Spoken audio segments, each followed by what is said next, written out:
अस्सलाम वालेकुम स्टूडेंट। इस लेक्चर में हम डिस्कस करेंगे continuity of a function at a number. और कंटिन्यूटी आपको मैं ग्राफिकली पहले ही समझा चुका था कि अगर ऐसा फंक्शन हो जिसके ग्राफ में कोई भी ब्रेक ना आए तो हम उस फंक्शन को क्या कहेंगे, कंटिन्यूस फंक्शन कहेंगे। ठीक है, तो यहाँ उसकी प्रॉपर जो डेफिनेशन है वो डिस्कस करेंगे।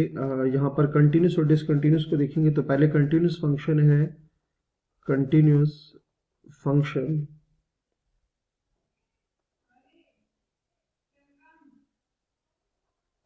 कंटिन्यूस फंक्शन अच्छा, कंटिन्यूस फंक्शन की डेफिनेशन डिस्कस करेंगे। का function is said to be continuous, a function is said to B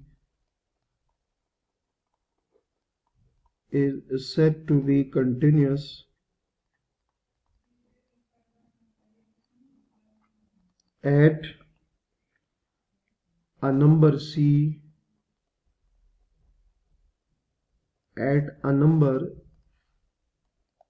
c if and only if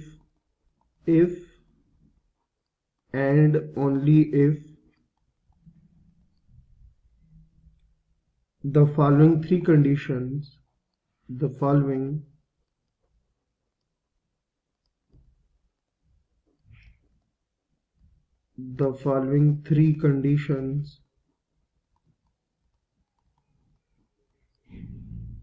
are satisfied।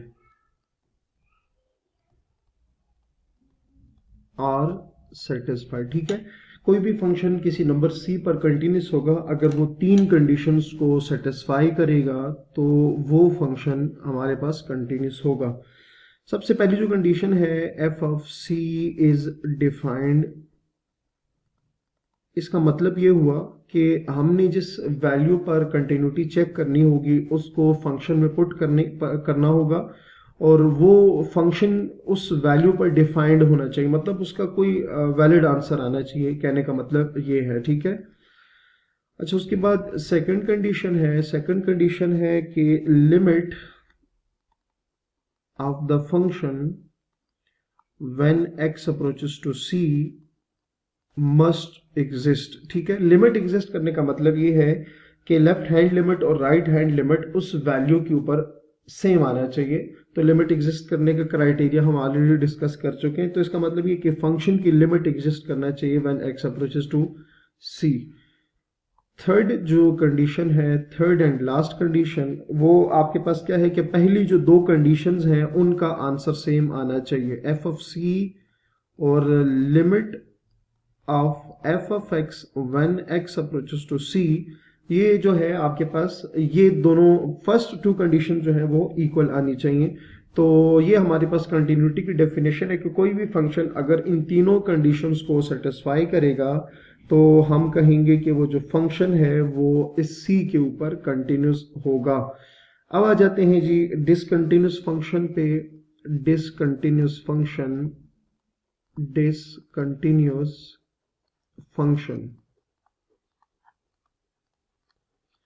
अच्छा, डिसकंटिन्यूस फंक्शन की डेफिनेशन है कि if one or more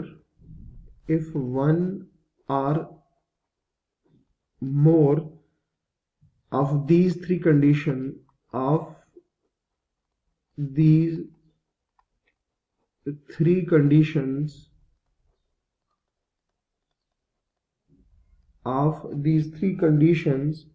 fail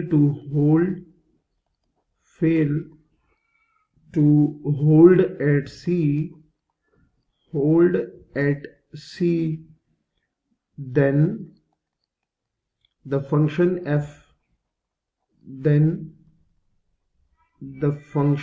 f is said to be discontinuous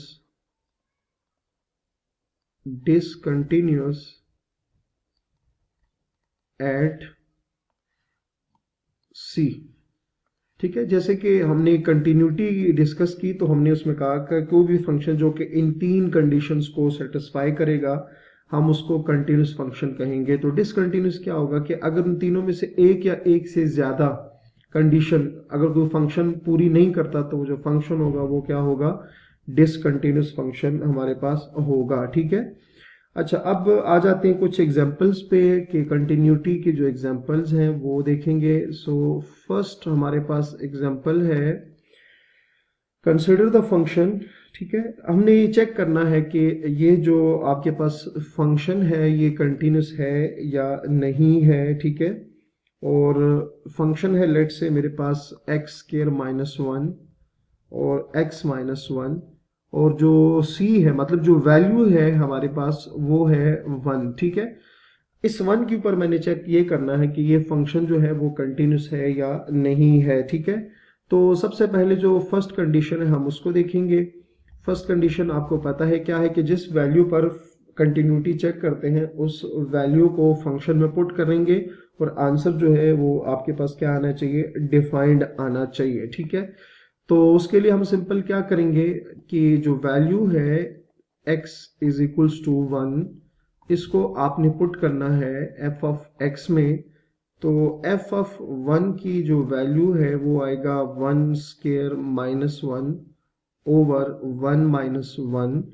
इसको simplify करेंगे तो one minus one zero आ जाएगा, ये भी क्या आ जाएगा, जीरो आ जाएगा। तो इसका मतलब क्या, ये अनडिफाइंड है, डिफाइंड नहीं है इसके ऊपर। ठीक है, डिफाइंड देखिए, जीरो बाई जीरो कोई फॉर्म नहीं है, कोई वैलिड नंबर नहीं है। ठीक है, इसको आप कैलकुलेटर से भी अगर आप चेक करेंगे तो ये आपको मैथ्स एरर देगा। ठीक है, तो ये आपके पास यहाँ आपने देखा कि जो फंक्शन है वो क्या है, वन के ऊपर अनडिफाइंड है, जबकि पहली ही कंडीशन फेल हो रही है तो बाकी जो दो कंडीशंस हैं उनको चेक करने की जरूरत नहीं है। तो यहाँ से हम फाइनल जो रिजल्ट है वो लिखेंगे, so F of X is discontinuous at x is equals to one, या सिंपल आप कह सकते हैं कि वन के ऊपर। ठीक हो गया। तो जैसे कि मैंने कहा कि अगर आपके पास तीन कंडीशंस हैं, अगर कोई फंक्शन इन तीनों कंडीशंस को सेटिस्फाई करता है तो फंक्शन जो होगा वो आपके पास कंटिन्यूस होगा। फिर हमने डिसकंटिन्यूस की डेफिनेशन को देखा कि अगर आपके पास कोई भी हमारे पास आ जाए, कोई फंक्शन हो जो कि इन तीनों में से कोई एक कंडीशन भी फेल करता है तो वो डिसकंटिन्यूस होगा। तो उसके लिए हमने एक एग्जांपल देखी।